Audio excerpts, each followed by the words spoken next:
Iran ও ওমানের মধ্যবর্তী কৌশলগতভাবে অত্যন্ত গুরুত্বপূর্ণ হরমুজ প্রণালীতে বাণিজ্যিক ও তেলবাহী জাহাজ নিরাপদে চলাচলের উদ্দেশ্যে এবং নির্দিষ্ট নৌপথ নির্ধারণে দুই দেশের আলোচনা এখন একেবারে শেষ ধাপে রয়েছে।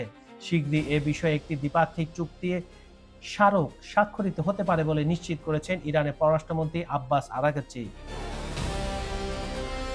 ইরানের আধা সরকারি বার্তা সংস্থা স্টুডেন্টস নিউজ এজেন্সিকে দেওয়া এক বিশেষ সাক্ষাৎকারে পররাষ্ট্রমন্ত্রী আব্বাস আরাকাচি এ সংক্রান্ত বিস্তারিত তথ্য তুলে ধরেন। তিনি জানান, প্রণালীতে আন্তর্জাতিক জাহাজ চলাচলের নির্দিষ্ট নিরাপদ পথ নির্ধারণ করাই এ আলোচনার মূল উদ্দেশ্য।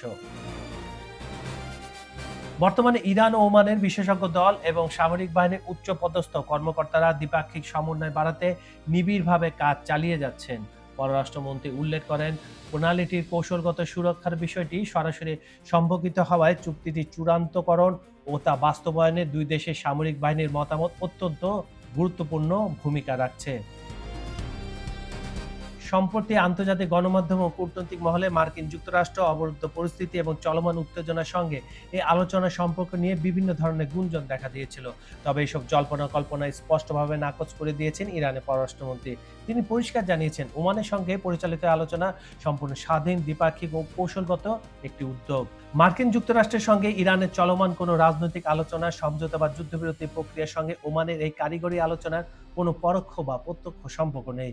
বিশ্বের অন্যতম শীর্ষ তেল পরিবহন পথ হিসেবে হরমুজ প্রণালীর গুরুত্ব অপরিসীম। প্রতিদিন বিশ্বের মোট জ্বালানি তেলের 1/5 এই নৌপথ দিয়ে বিভিন্ন দেশে পরিবাহিত হয়।